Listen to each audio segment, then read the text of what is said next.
I don't know.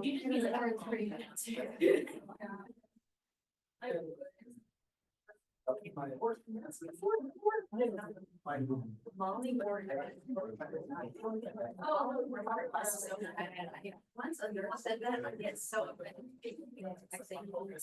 My parents don't like the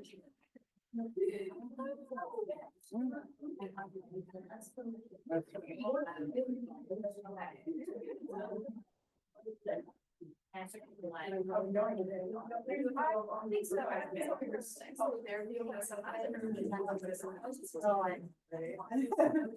would take up so much time too. Right.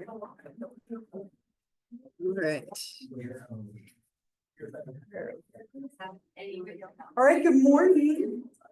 Can you believe that tomorrow's gonna be May? Right, like the number of like, it's gonna be May TikTok things that I've seen in the last 2 days. But can't believe that tomorrow's May 1st, right? My twins' birthdays are 2 cakes tomorrow for me. I'm excited, right?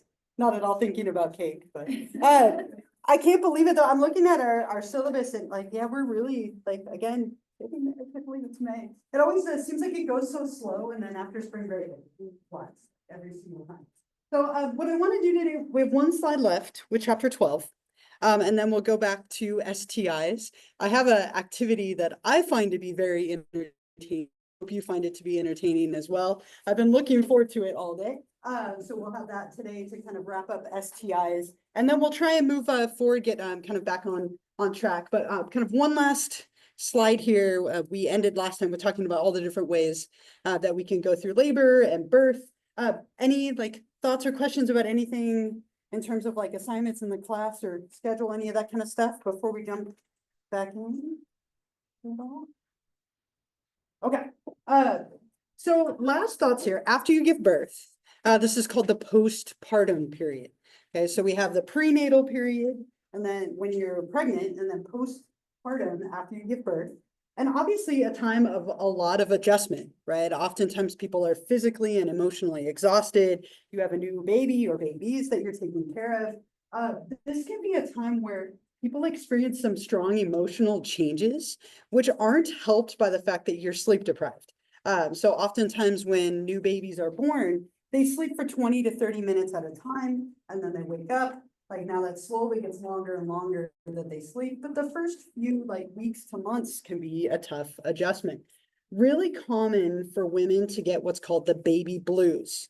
That's completely normal. As your hormones crash out and you go through all these hormonal adjustments from having a baby and producing all those hormones to having that stop, people often cry and feel sad.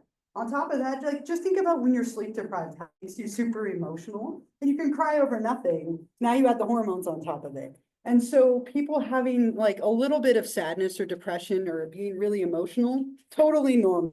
I remember my partner once crying because she couldn't find a sock. Like she just broke down and cried. And I was like, it's okay, I'll go buy you all sorts of new socks. But it's not the point, right? Just like emotional for no reason. Again, normal. What's not normal is something called like postpartum depression or even postpartum psychosis. Those are pretty rare, but they happen. I don't know if you've heard of, in my abnormal psych class, we'll talk about this person, but Andrea Yates is probably the most prominent example of somebody who had this go just massively awry. She drowned her 5 children in the bathtub after having given birth to her last child because she had postpartum psychosis. She believed they weren't developing properly and that she should murder them so that they could be with God and it could fix the whole like situation. Now her doctor had told her after every pregnancy that she shouldn't have another pregnancy because it got worse every single time. She did, and like it kind of snapped her at the end. That's pretty rare, but those are the ones we hear about, right? The baby blues are normal. Severe postpartum depression or psychosis, very uncommon, but it can happen. Sometimes it's like the trigger that pushes somebody just out of balance and it can require medical treatment. You're monitored pretty closely after you give birth, right? You go in for your baby very frequently and they ask you questions and you fill out inventories. Typically, they screen you quite a bit in those weeks following labor. One last thing up here, or I guess 2 last things, breastfeeding versus bottle feeding. So this is a big one that a lot of people have to decide. Sometimes it's decided for you, in the sense that your baby won't tolerate one or the other. But typically people have this debate, you know, am I gonna breastfeed or am I gonna bottle feed or formula feed or some combination of the two? Now, there are some advantages to each of them. So breastfeeding, the biggest advantage, it's free, right? Your body produces it, and so it's free. Formula is ridiculously expensive. And it got even more expensive during COVID, like the scarcity of it. Like there was this whole period of time where no one could get formula, which was a huge disaster. But breastfeeding is free. It also has an incredible amount of like immune system boosting like stuff within it. You're basically giving all of your antibodies to that baby through the breast milk. It has a really like strong like natural laxative property to it, which helps move things through like the baby's system. In the first few days, where's my here? You produce something called colostrum. The first bit of breast milk that you produce is called colostrum, lovingly called liquid gold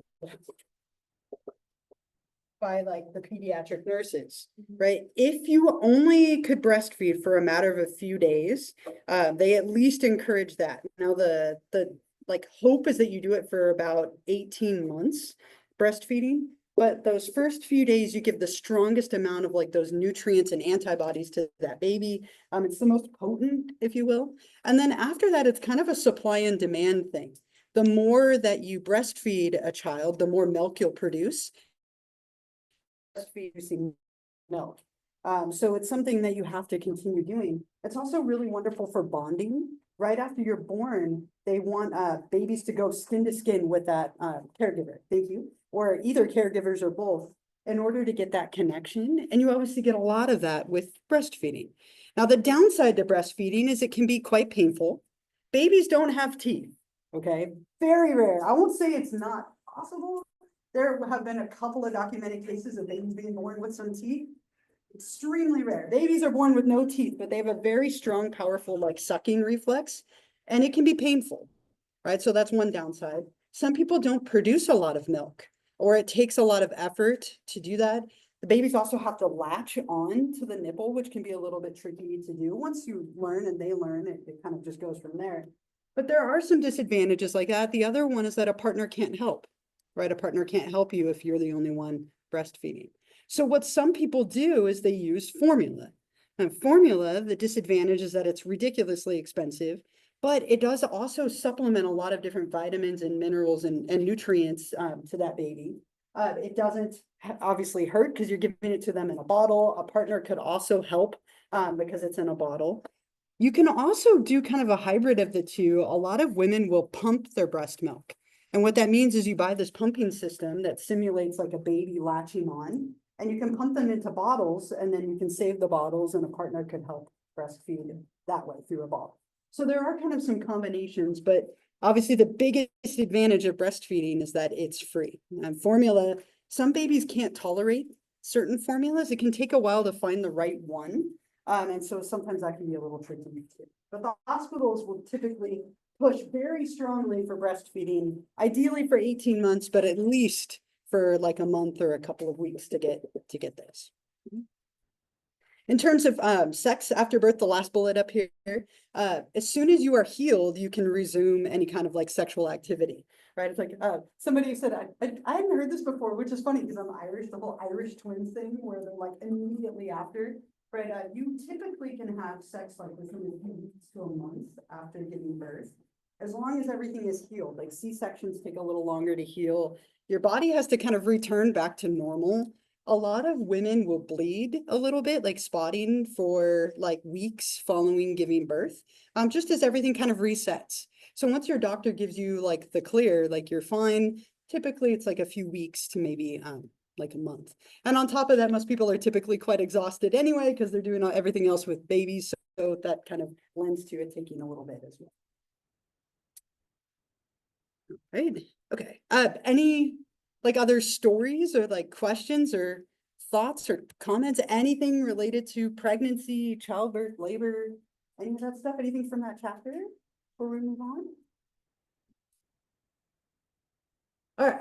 So, then as I mentioned, let's go back to STIs here for a moment. And Jasmine covered this really well, so I'm not going to be lecturing on STIs. So just kind of look over the slides to fill in the gaps. But I think she did a really beautiful job of covering the really common STIs. The one thing I do want to point out, oftentimes we use these terms interchangeably. It used to be called STDs, right? Sexually transmitted diseases. And some people will still say STD, but the proper term now is STI, sexually transmitted infection. Before that, they were like social diseases, venereal diseases, like there's been a lot of different names for them over time. And they are definitely something that's on the rise. We have kind of this punishment concept with STIs of like, well, if you fool around, then you're going to find out, right? I replaced the one word, right? But if you like are out there having sex with a bunch of people, the idea is that you're getting punished for it by getting an STI. As Jasmine mentioned, a lot of people will acquire STIs from other ways, like herpes. The number one way that you get herpes, like oral herpes, is from a parent or a grandparent kissing you, right? Herpes, like oral herpes, is very, very common. If anyone ever has a cold sore, you should never kiss them when they have an active cold sore, right? Your chances of getting that are that much higher. So a lot of like this in our country, very much on the rise. And this is why it's so important to use some of those contraceptive methods that we talked about in the previous chapter to help avoid getting these. Because when you sleep with someone, when you have sex with someone, sex with every person they've ever slept with, which is kind of a frightening thing to think about, right? You don't want to think about it too much. But we tend to pass these on if we're not making choices to protect ourselves. And in the spirit of that, I have an activity that I would like to do. In the spirit of passing things on through sex, I'm just going to try and build the intrigue here for a moment. So we're going to do a little activity, and I tried to change it up this semester. I was working on this earlier because it was confusing for some reason in the past. But we're going to do a little handshake activity. You're going to have sex with 10 people today. Yes. So when whoever asks you what you did today at school, I had sex with 10 people. No. I don't know, like my maturity on this activity is really low. I have at least like 5 more jokes about it. But what I have in front of me, I've made these little cards. And what I did is I looked up the statistics in our county, so in Ventura County, and this is 3 years old because statistics are always a few years back. And what we see is that 1 in 4 people between the ages of 18 and 25 have an STI. 1 STI or more. So what I did is I went through and 1 in 4 cards has an STI. Right? So this is close to the percentage in our county as I can get. So what we're gonna do, let me put this up here. I'm so excited. No, I'm just kidding.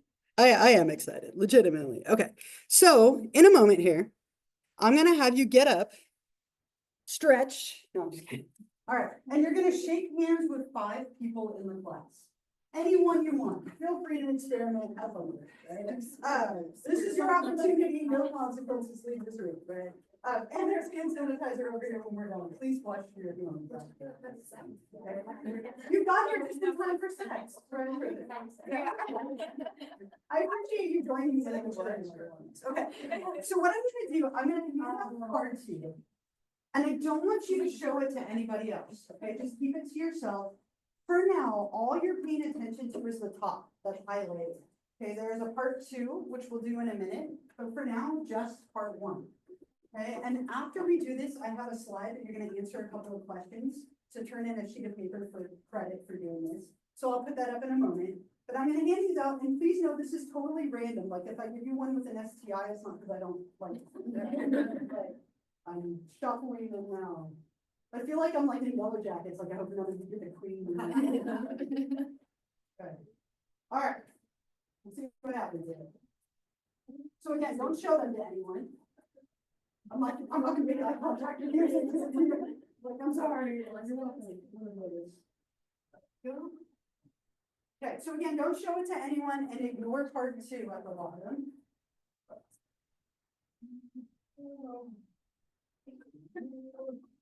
Congratulations, no, I'm just kidding.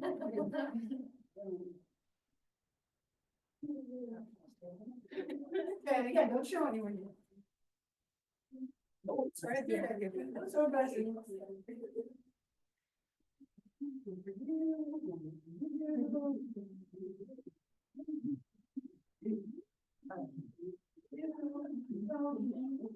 All right.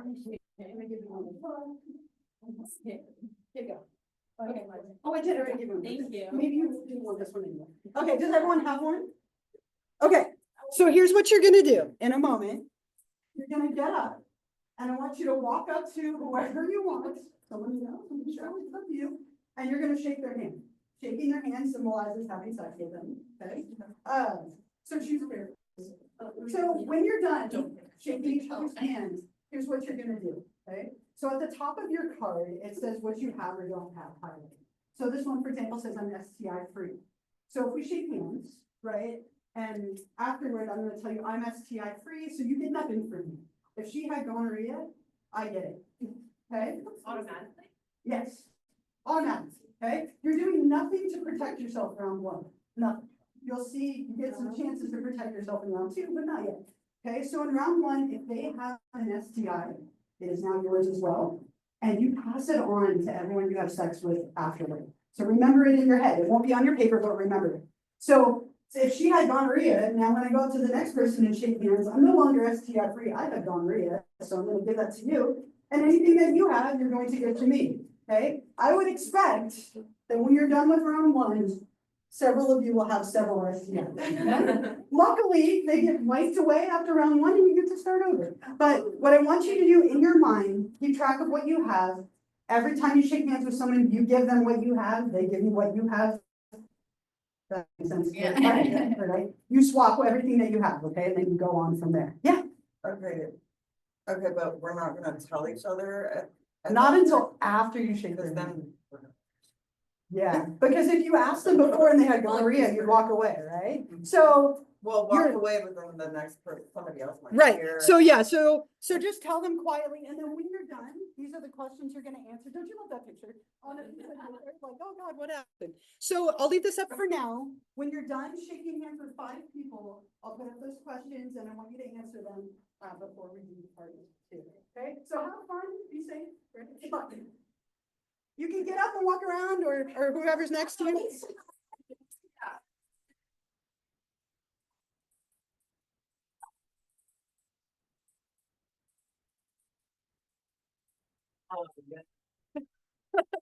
Can we stop there?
What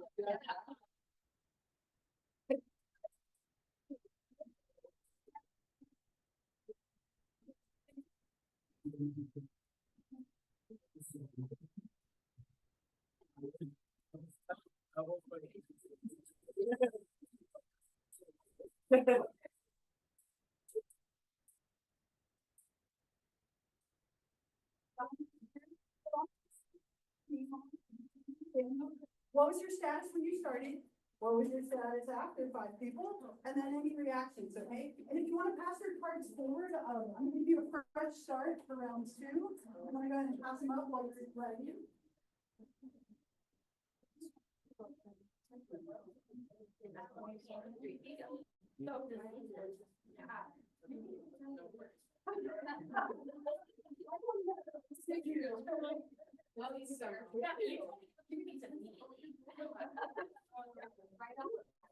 Right after that, then kind of crazy. Here, would you like some cookies? Targeting people in your item. You weaponize them. Stop. Psychological warfare. So I'm just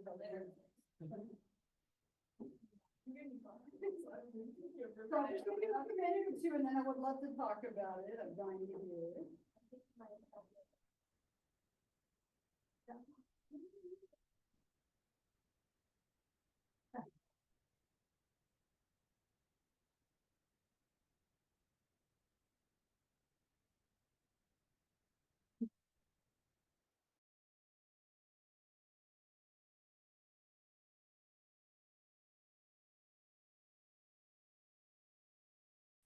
I texted my book.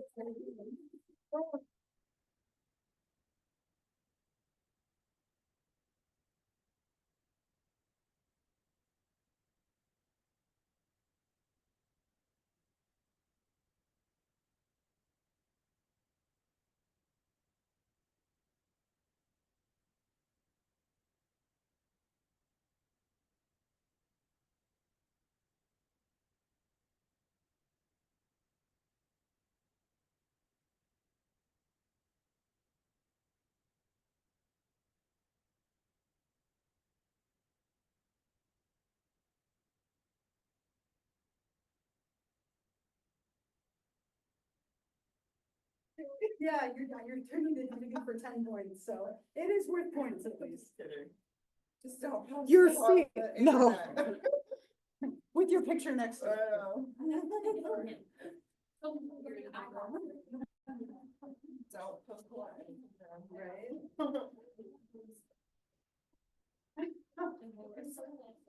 I know. Okay, just like 1 more minute, then we'll talk about it. And then we'll do part 2.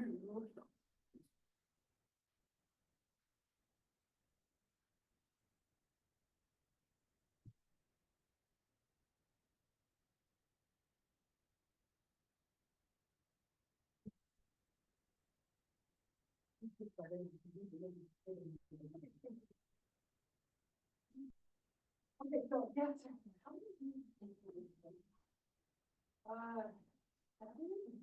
Seven, right? You have all of them? Almost. I got the clues. Collecting them. Yeah, we'll go through them and see when we, I'm just trying to remember what we had.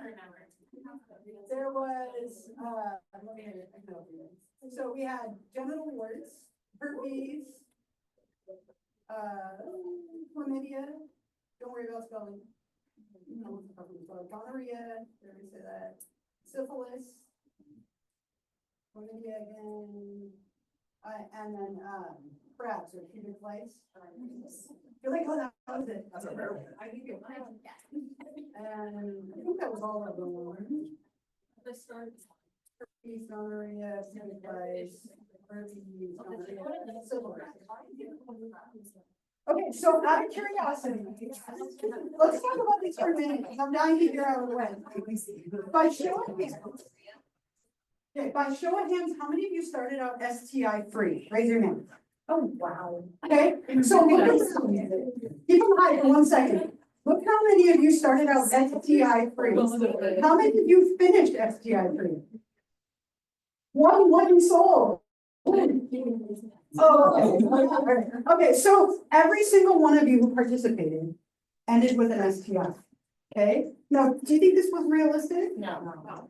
Hopefully not, right? Like, no, right? Okay, so none of you did anything to protect yourself. Never, no one used protection, no one had conversations, no one did anything to protect yourself. So if you did nothing, that's what it would look like in the world. That's terrifying, right? How many of you ended with more than one STI? More than two? Keep it up. 3 or more? 4 or more? How many of you think you're right now? 5 or more? Did you, anyone get all 5? Okay, 5. Do you have more than 5? Well, No, I got there's six. six. I didn't 6 get in total. You could crabs. have gotten 6. I could have gotten crabs, I didn't know that. so I Lucky. got five instead. Okay, 5 to 6, you're one of them, right? So a lot of you ended with like 2, 3, 4 STIs. And again, as frightening as it is to think about, if you do nothing to protect yourself, when you have sex with someone, if they have diseases, you're basically acquiring everything they've acquired from other people. Okay, so luckily, we're gonna do a part 2. And I expect that this should be a little bit different. Okay, so you are clear. Slates are clean. You have nothing again to like in your card. All right, so this time what's gonna happen is you're gonna walk around the room and have sex with 5 people again. You get the same 5 if it worked for you, or new 5, like, I can't help myself, right? I wrote different people. You're welcome to go back to whoever you were at before. So you're gonna have sex with 5 people. And then once you shake their hand, you're going to follow your rule on the card. Okay, so there are 5 rules on each card, as you just saw, right? So there are things like lucky break, you don't contract an STI. So if they had an STI, you don't get it for that one. You follow your own rule, okay? They follow their own.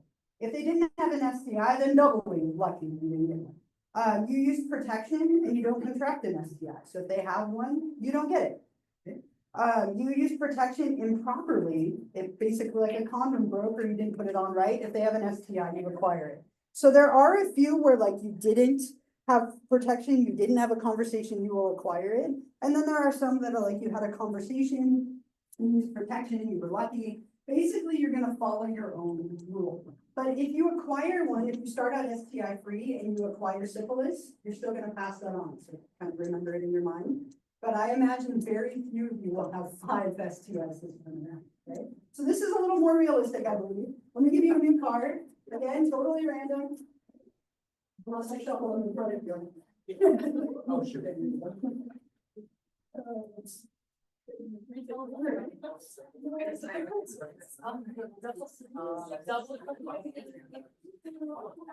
I don't think we get it. Go. So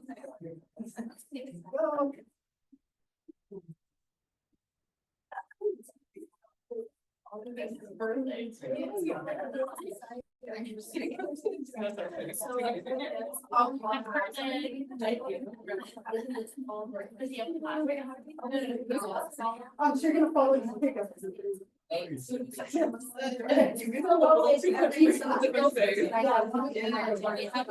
All right, so does this make sense looking at your card, right? So this one says I have herpes. Right? Was that hard for anyone to say? Like I just said that and was like, ooh, that's something for a second. Like even just having to say it is a little challenging, right?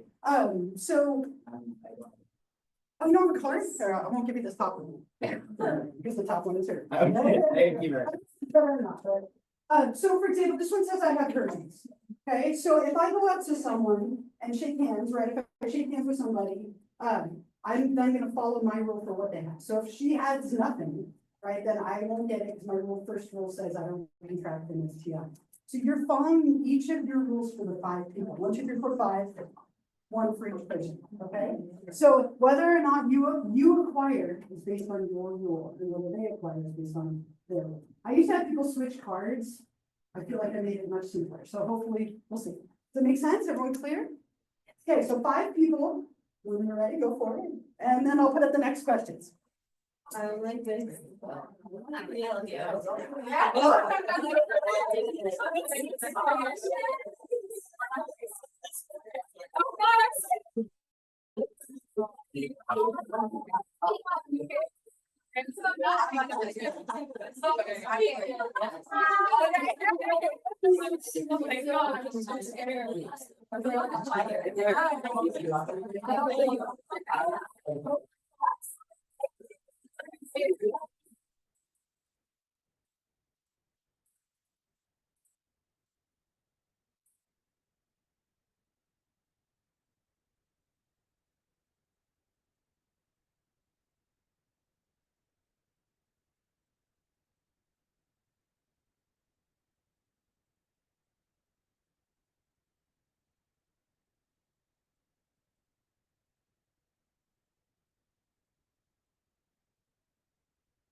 Yes.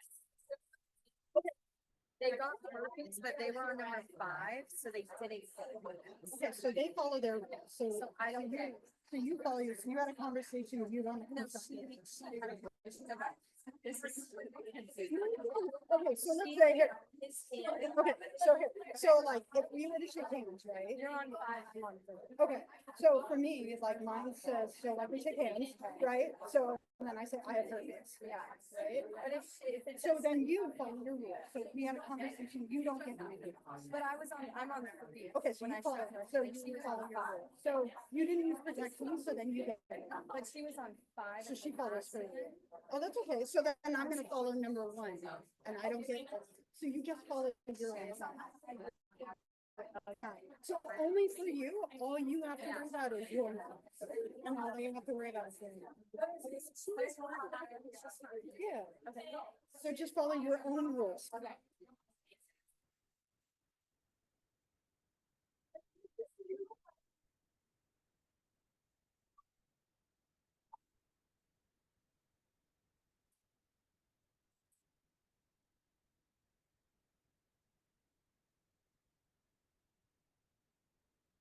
One too many S's in that.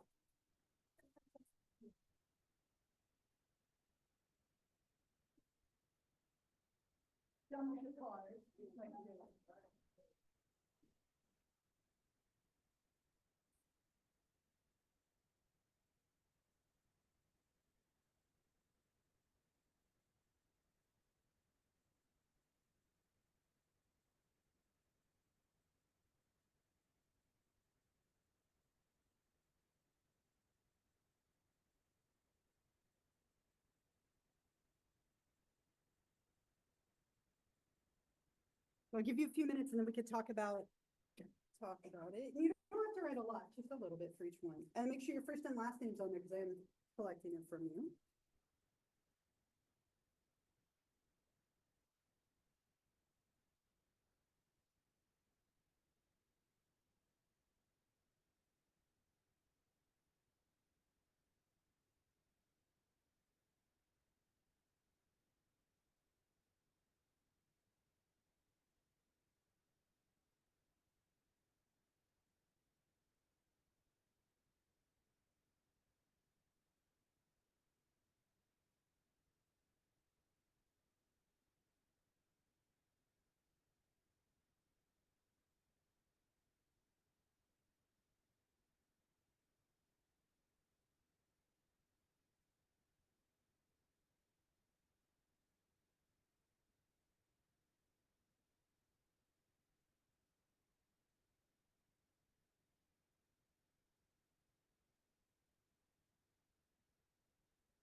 Trying so hard to control myself. I want to ask you if you're exhausted. And again, if any of you like really want to watch your game, sanitizer, there is some up here, or you're welcome to step out for a minute. It's totally fine. I don't blame you. Okay. Let's see. All right, so it looks like a lot of you are done. So how many of you started out STI free? Raise your hand up. Hold them up. Okay, how many of you ended STI free? look at several of you. Okay, that's great. That's much better. How many of you ended with one? Anyone end with two? More than two? Okay, so nobody had more than two. That's a huge difference. There were several people who had no STIs whatsoever. And again, like, I would hope that's more realistic. And it is, right? People are gonna have conversations. People are going to use protection.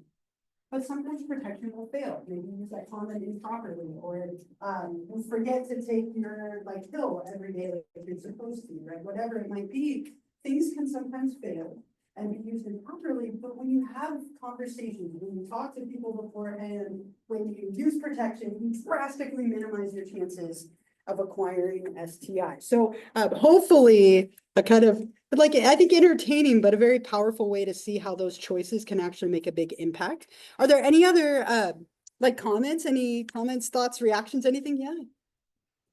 But I feel like for me, I was saying for 6, Mhm. but for me, I feel like part 2 is more realistic because I like doing conversations with people. Yeah. I feel like a lot of people are very uncomfortable about it, or like feel like it's rude Yeah. to like assume or like act like that. So Yeah.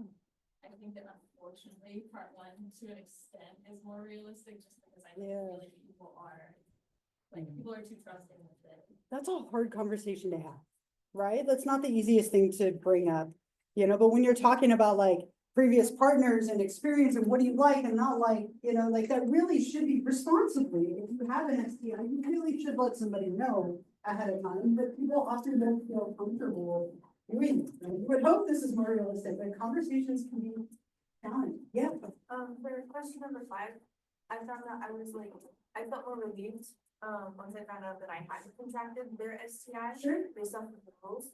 When, like, during the first round, it felt like inevitable, and like, we had no choice but to accept it. Yeah. So it was really interesting, like, just such a small rule can change, like, my entire emotions for Yeah. everything. Right, and your entire reality and like emotional experience of it. And oftentimes too, in real life, like if somebody tells you, hey, I have chlamydia, you might not want to have sex with them after that. You might literally walk away and not shake their hand, right? But I didn't want to hurt anyone's feelings by having someone like walk away from you, right? And reject you sexually and sad afterwards. So I left that one out, but that is another like possibility that people might not. Yeah. I know. Exactly. Because the draft was like, oh, you have to take kids and Yeah. what, and it's like, people are just doing this stuff. I do not work.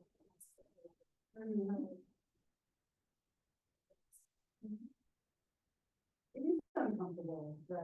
Like, and it's something that most people don't want to talk about. I remember when we were going through pregnancy and I did my round of IVF, I had to go be tested for like every STI before I did it.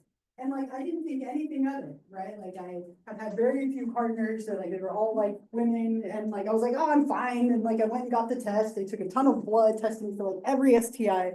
And then on the day I went to get the results, I was like, oh my gosh, this could be like life altering right now. Like I hadn't even thought about it. Luckily, everything was like completely fine. But like, this can be like kind of daunting. A few of you actually went and got tested as part of the homework assignments, which I think was fantastic. And I didn't ask you to share your results, but it can be a little bit daunting. This whole topic can be a little hard to not only talk about with somebody else, but even to just face with yourself. It can be a little daunting. Anything else before I collect those from you? Okay, go ahead and hand those forward. Make sure your first and last name's on there so I can give you points.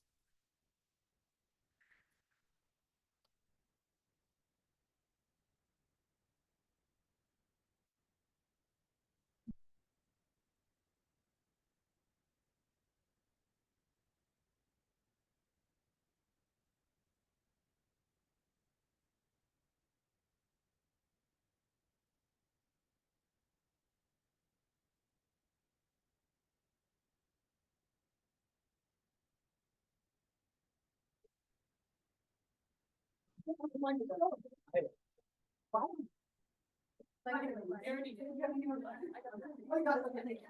right. Do I have everyone's? All right. So, last thoughts with this chapter, and then we'll move on. So just a couple of quick like closing things. So obviously one of the best ways. Okay, one of the best ways to protect yourself is abstinence, right? So obviously, if you're not having like sex with other people, you're protecting yourself. Not 100% things like hot tubs and like contact with people and like relatives kissing you, things like that are possible, but they're much lower than like sexual activity. So abstinence is obviously one way to protect yourself. Being disease-free and monogamous, right? So if you don't have an STI and you have one partner and you're both monogamous with each other, your chances are obviously quite low. Continually assessing your risk status. So going and getting tested, being aware of your status and what it is, engaging in like medical examinations when they're appropriate, like taking care of your sexual hygiene and health, having conversations, which we talked a little bit about, using things like condoms or protection and using them effectively, right? So condoms or dental dams or whatever you're using, making sure you're using them properly will also help you. Avoiding sexual activity with multiple partners. Obviously, the more people you're having sex with, the higher your chances are going to be. I love this one. And they used to talk about this in the presentation, the older person who used to do it, inspecting your partner's genitals before you have sex. Okay, you want to talk about awkward, let's go there, right? But if you see something physically on somebody's like penis or vulva, right, then you obviously know you need to be more careful, right? Like if you see like a bump that shouldn't be there, or you see discharge that shouldn't be there, maybe then it's really important to have that conversation or protection, right? They used to joke about bringing your flashlight and just casually swiping your flashlight for a moment before you have sex. It was hilarious. Every time she would do it, I would laugh. But inspecting, like looking at what you're having sex with, okay, that seems like intuitive, but if you see something physically there, then it means they have an active outbreak of whatever's happening. Be careful. And then hygiene. Hygiene's a big one, right? It's sometimes overlooked, like taking a shower, washing your clean after sex can also play a big role in minimizing bacteria and keeping you like a little bit safer too. So just kind of a couple of closing prevention things as well. Anything else here? Again, obviously we didn't go through the main slides, but she covered a lot of it. Just make sure you kind of look over the rest of them on your own. But any other questions, comments, thoughts, anything? Okay. So then we'll kind of get back to, there's one more chapter. I thought I opened it, but apparently not. Oh, yeah, sorry, go ahead. So, hot tubs, Yeah. does that also apply to, is there some that transfer from like skin to skin contact? Mhm. Like, is that a problem with like gym equipment? So sweat isn't as much of a threat as like other bodily fluids. So really common like misconception that sweat and saliva can transmit things like HIV and some of the more like severe STIs. Saliva actually doesn't, unless there's blood in it. And you have an open cut or something like that in your mouth, in which case you probably shouldn't be open mouth kissing someone anyway. But sweat, I mean, you can get other like diseases like skin to skin diseases, but STIs, like it's incredibly low, like prevalence. And it would only be like, there's only like a couple of them that would even theoretically be possible. So sweat and stuff like that, no, but again, like that's where hygiene comes into play of like, you know, taking a shower, washing your hands, like can be really easy, good practices for minimizing any kind of bacteria or illness that you might pick up, which could in theory include an STI, but you're pretty young. All right, so chapter 16, actually a pretty kind of brief chapter in a sense that it's like a couple of descriptions and then lots of just examples. But we have 16, 17, 18 left. So kind of looking at this topic of paraphilias, fetishes, and things like that are really kind of a big part of this chapter. Typical versus kind of atypical sexual behavior. And what's tricky is how do we decide what's normal when it comes to sex? Right? This is a very challenging question to answer. What is normal and what's abnormal? And so what we tend to focus on most of the time when we talk about this is what's common versus like uncommon, and what is consensual versus non-consensual. And that's kind of how we look at normal versus abnormal. And when it comes to sex, there isn't really like a typical set of behaviors, right? So we have things that most people tend to do, and then some things that kind of fall outside of that norm. And we tend to call those paraphilias. Paraphilia literally means like beside love or into love. So these are things that are kind of uncommon sexual behaviors, and there are thousands of them, right? So what I'm gonna do is give you examples of the most common ones that people engage in, but there are tons and tons and tons. And what we tend to do is divide them into two groups, ones that are non-coercive and ones that are coercive. Non-coercive means that it is something that is consensual, which means that two people have agreed to it together. They tend to be private acts, things that you maybe do alone, or you do this with another person, but it's agreed upon. You discuss it, it's consensual, you've agreed, and it's mutually like beneficial. Coercive paraphilias, on the other hand, don't involve consent. They typically have somebody that hasn't agreed to be part of this activity, right? They're often illegal and people can suffer harm from them, right? So these ones down here tend to be against the law, things like pedophilia or voyeurism, watching people without their consent, and a few others that we'll get into.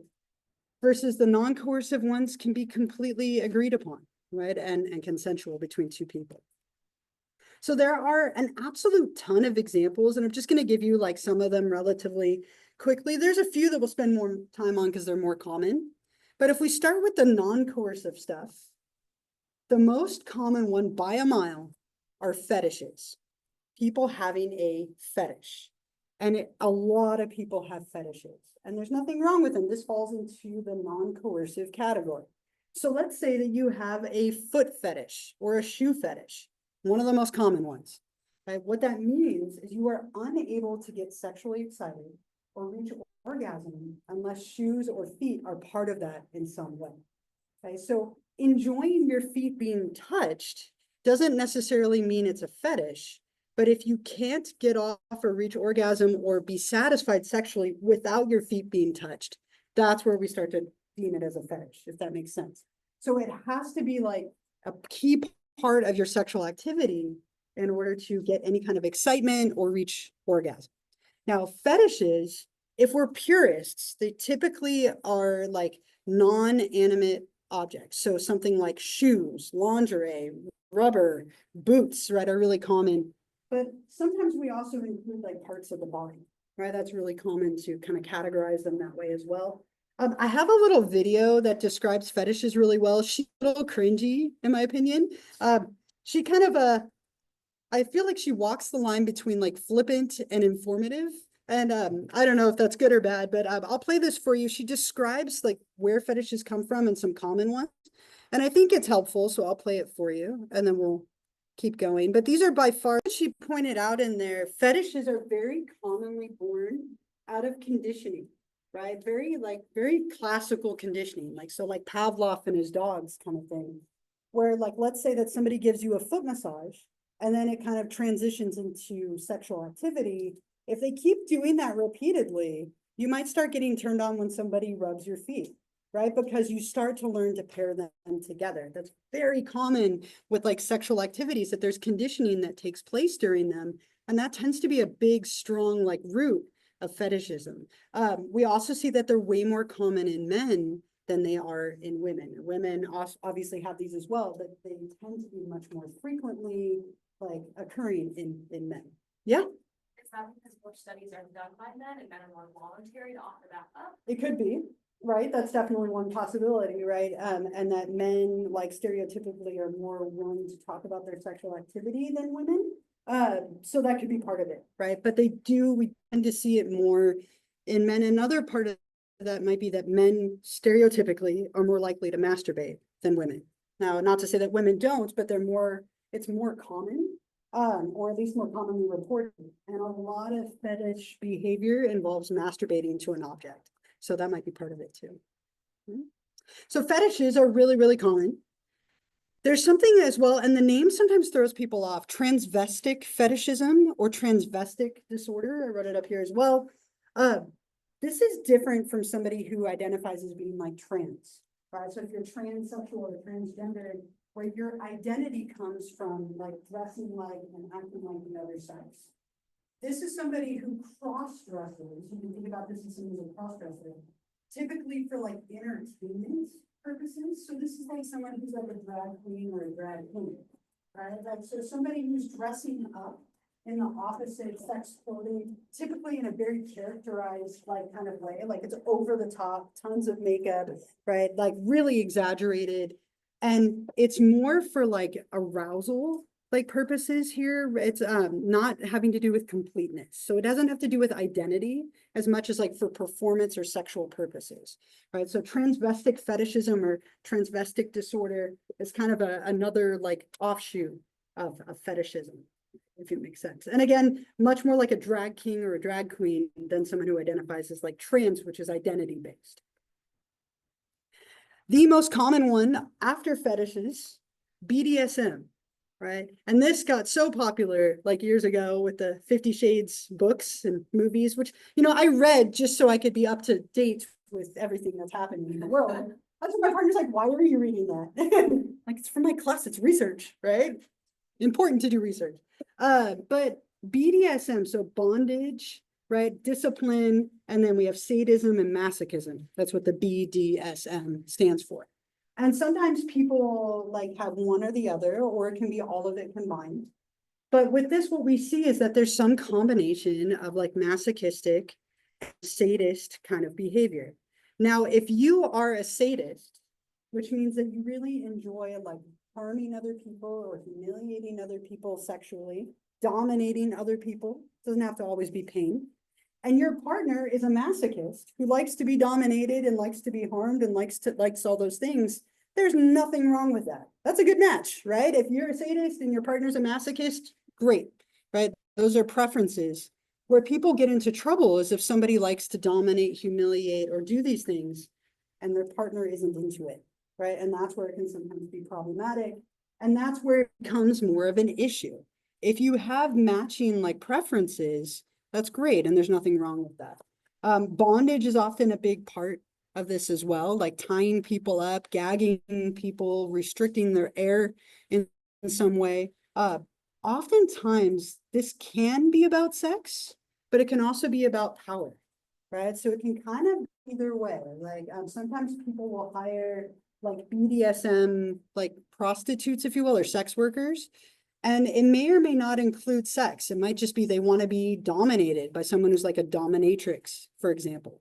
Some people like to be dominated and humiliated, and it can be sexual or not.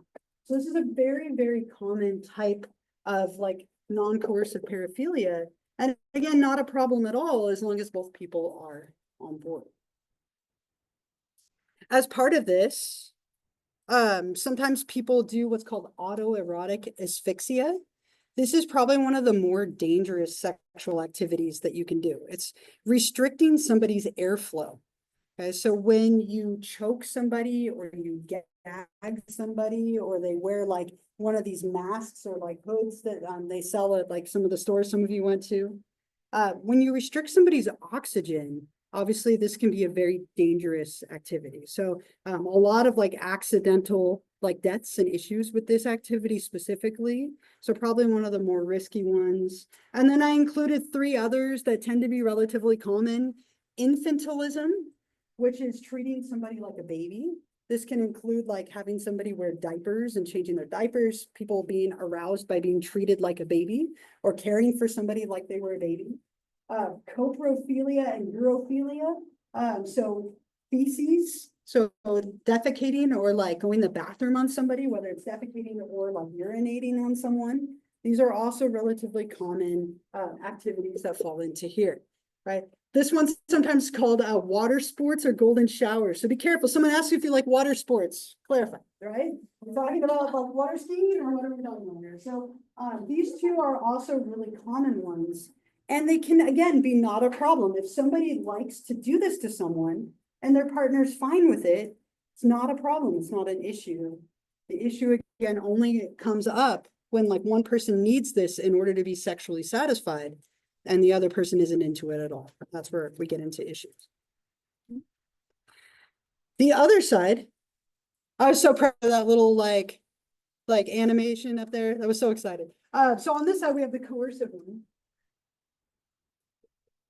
Now remember, these are ones that are illegal or they don't have consent. Okay, one of the most common ones is exhibitionism.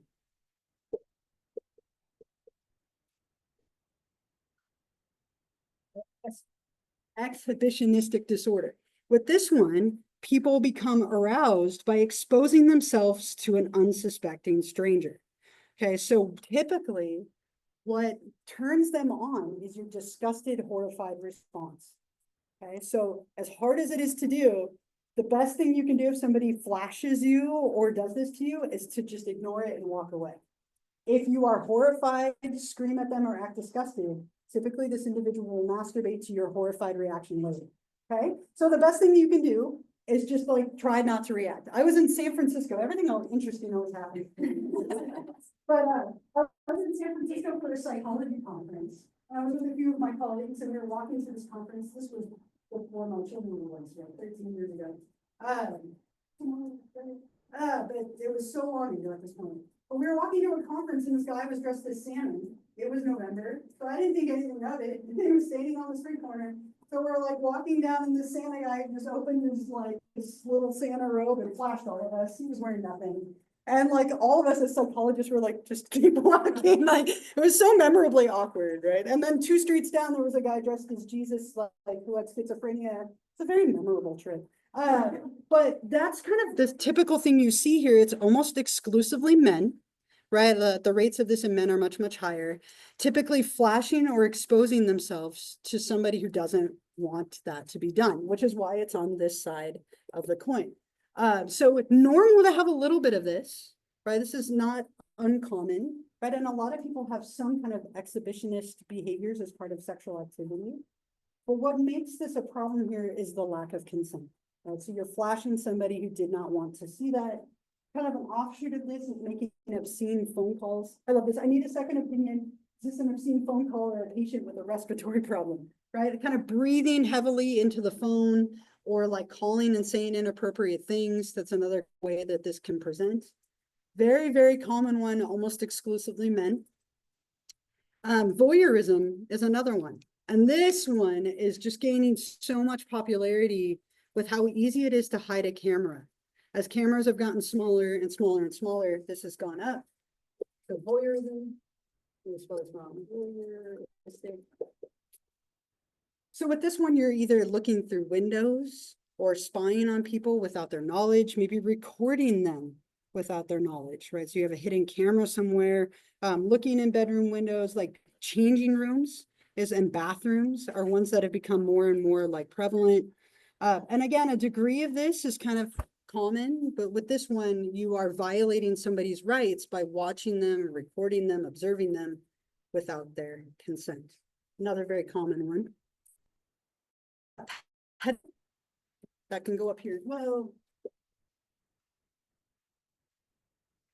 We'll talk about this one a tiny bit more when we get to chapter 17 about like power and sexual coercion.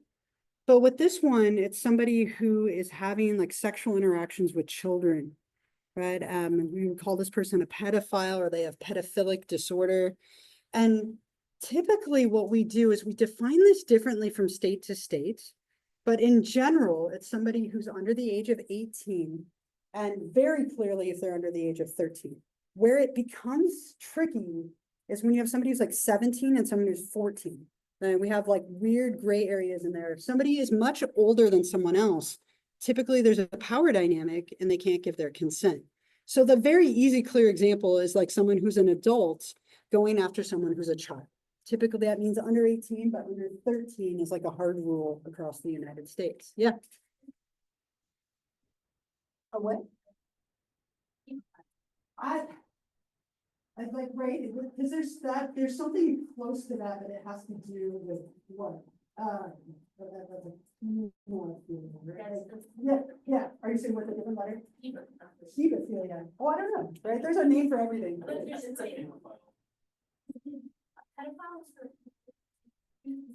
Yeah.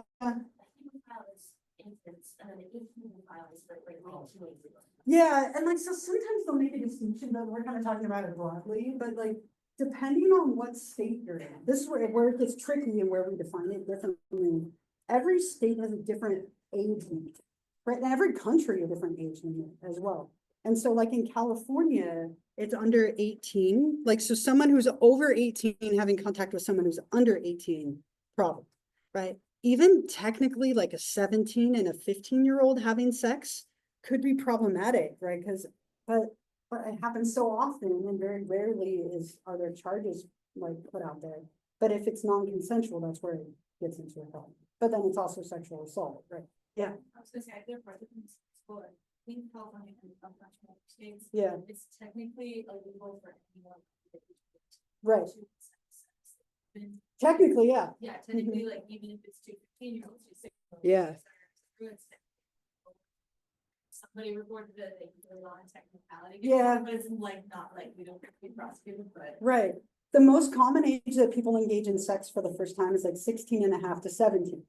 Technically, that could meet the criteria here, but it's very rarely reported. And if it's non-consensual, right, then it would be reported as like a sexual assault or attack instead, right? But it gets so tricky when you have people in different places in their life. It creates a power dynamic that's not okay. And this became a federal law back in like the 90s that anyone who is convicted of pedophilia or any kind of sex crime has to be registered. Really controversial like thing, but there's a website, Megan's Law website. I don't know if any of you have ever like looked up your address, but it's frightening. I live right by an elementary school, so like my area is very clear, right? And a middle school and a high school and so on. But if you go on here and put in your address, you can see anyone who lives within a vicinity of you who's been convicted of a sex crime. Technically,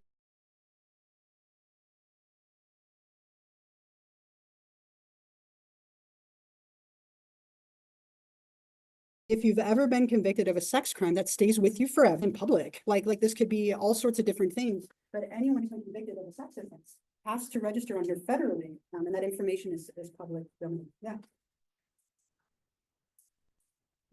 Yeah, citizen. Hey, the area. Right. Yeah, sometimes it's frightening to know. Yeah. Yeah, I literally live on a street with an elementary school, so, and like, there's a certain radius you can't live in of like children if you are convicted. But if you don't, it can be disturbing. Yeah.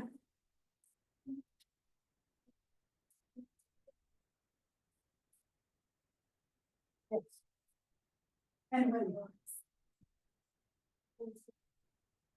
Yeah.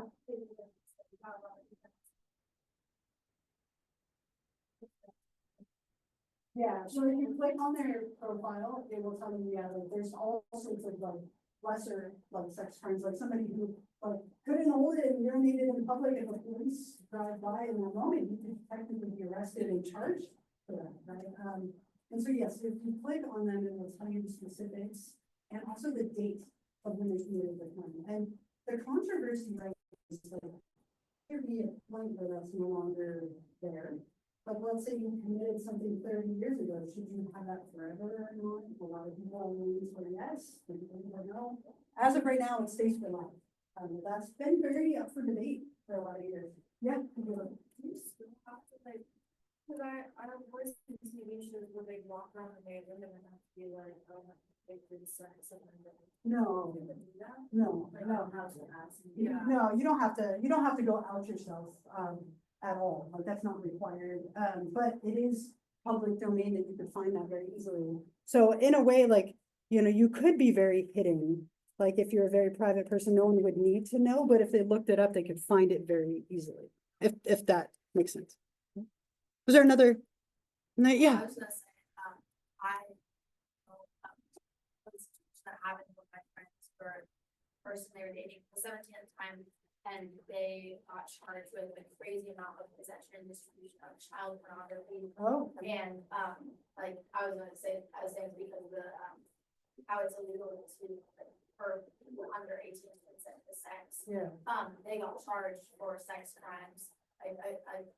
With a child who, as my friend was, they were both minors at the time, but, because that person was 17 when they did all this stuff, and like, the amount of, like, I don't remember the exact number, but the amount of things, it was like masochistic stuff, like, things. okay, It was a crazy amount of things, but because they were 17, and they weren't charged as an adult, everything goes away. yeah. And they didn't see any of that information Mhm. after. Yeah, so another like little like stipulation in there, like that has to be an adult, right, that it would be tracked. So, again, like this is probably one of the more harsh ones, obviously, that we're talking about.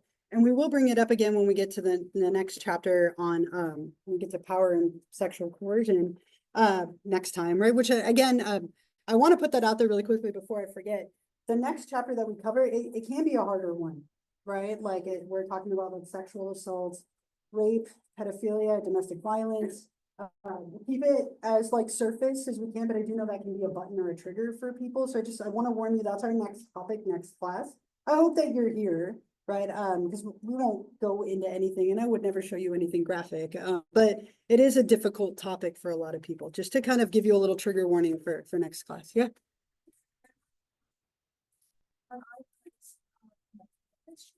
I first got my phone, my parents told me never take a picture of yourself naked or anything like that. Mm-hmm. And I was thinking when I got older, I feel like they should really be taught that in sex ed classes at that age. Sure. You know, because when I got older, there was a whole thing where a girl she did a revenge thing with somebody else's boyfriend. Sure. Sent to the friend sent it to the whole school. Police got involved, all that whatnot. Yeah. I feel like that might not have gotten as bad as it did if they had a conversation with your younger. About avoiding those things. Right. Yeah. Yeah. And that's the tricky thing with all the social media and all the phone access that we have. Very difficult to keep information hidden. And once it's out there, it's very difficult to retract it, right? And those kind of things can blow up so quickly. Some kids more impulsive than others. Yeah. You know, there were a bunch of things popped up. Yeah. In my middle school, my dance teacher used to tell us like a horror story at the beginning of the year. Which basically was like a warning to not bring your phone into the locker rooms because someone recorded someone, like to make fun of their body or something. And it was like child pornography. Right. And they shared it and they got in like trouble and went to court and was like trying to get out, but like, oh, I didn't mean it, like it was just like a funny prank, and it's like, no, it's like just committed a crime.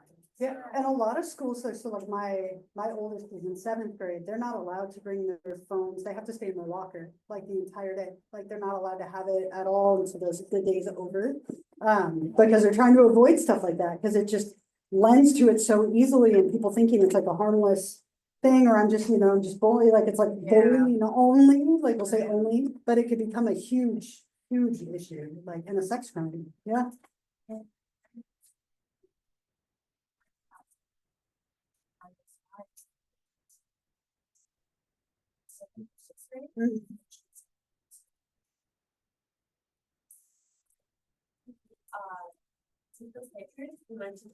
We would take like a group of our class and they would go all the way back to school with regulars, sit in a circle and we would just share those pictures. It's like maybe like 40 people from the students. But like we were just like was like sharing the world and we didn't expect it to like buy it back. Right. Obviously we got caught. We got in so much trouble for being graduated. That's wild. Yeah, and like it seems like a small behavior, but those things spread, right? And you are violating somebody else's so pictures is a really it's an area, I agree, there should be some more maybe education about it, because it can be really damaging and bullying, like emotionally, psychologically, socially, yeah. That was in middle school. Yeah. And there was this issue where this girl had sent guy nudes to her at school. Yeah. And she ended up also being as punished as much as the guy was. And I was like, well, why? Like, she's a victim.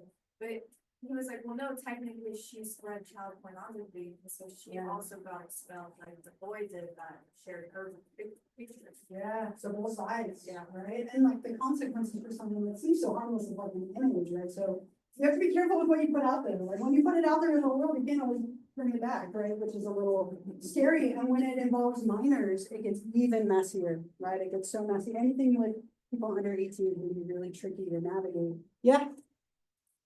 What can you do to, like, is it possible to get someone loved into that you know?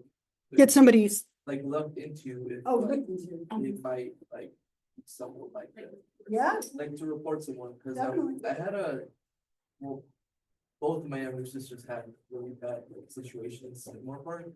But one in particular, stood out to me, she was telling me about it, it was at, like, like Amherst Street, there's like a little like parking, like, area where there's like people, like, there was a liquor store and like a, Okay. there's, like a, I forgot the place, upper venue right there, like, they were going to that spot and she does like dress a little bit older and like act a little bit older, but she's still a minor. And, Yeah. the person there was like hitting on her and she explicitly said like, dude, you're weird, I'm literally 15, you're literally hitting Yeah. on a child. And he still continued to ask for her number. And she told my parents and my parents are just like, oh, well, why don't you say something, whatever, like, they tried to like her, but like, they told me, and then I was like, was the guy still there, like, we should go like, try to see if we Because you get could him. you could call the police, right? Like if you see something like that or somebody, if any of you ever see something like that or you experience something like that, call the police. Right, and have them follow up on it, because that's not, Would you need like explicit like evidence of that happening? I mean, the more you have, the more successful like a report is gonna be, but I mean, that's their job too, to look into it, right? Like I would say it's definitely worth reporting, right? Especially if it's continuing to happen, right? Then like have, could have them try and take any kind of like picture of that individual if they could sneak it safely. Just so there is some kind of evidence, but yeah, always report. Yeah, I was stuff like like, that. I was like telling them if you see the person again, you try to have your phone like Right. recording. Right, So you and if you can do report it them. safely, right, like just so that you can get any kind of evidence that would be helpful, right? So obviously, we're out of time, we're over, we'll pick up where we left off, just next time, 16 and 17, have a wonderful weekend, see you next week. But yeah, I think if they could take any kind of like, any documentation, just even if it's just a description, right? And then report it. Yeah, it was like a weird one, because I guess they were saying that there was like a girl who was working there, and she was like kind of. Yeah. Like that. That's unfortunate too. And like, Because you would hope somebody would help protect you, right? and it's not fun, because we were like down the street. So Yeah. they walked around that area all the time. It was before next. And I was like, oh, it sounded like late at night. Yeah. Like I was like creeping around. It's really uncomfortable.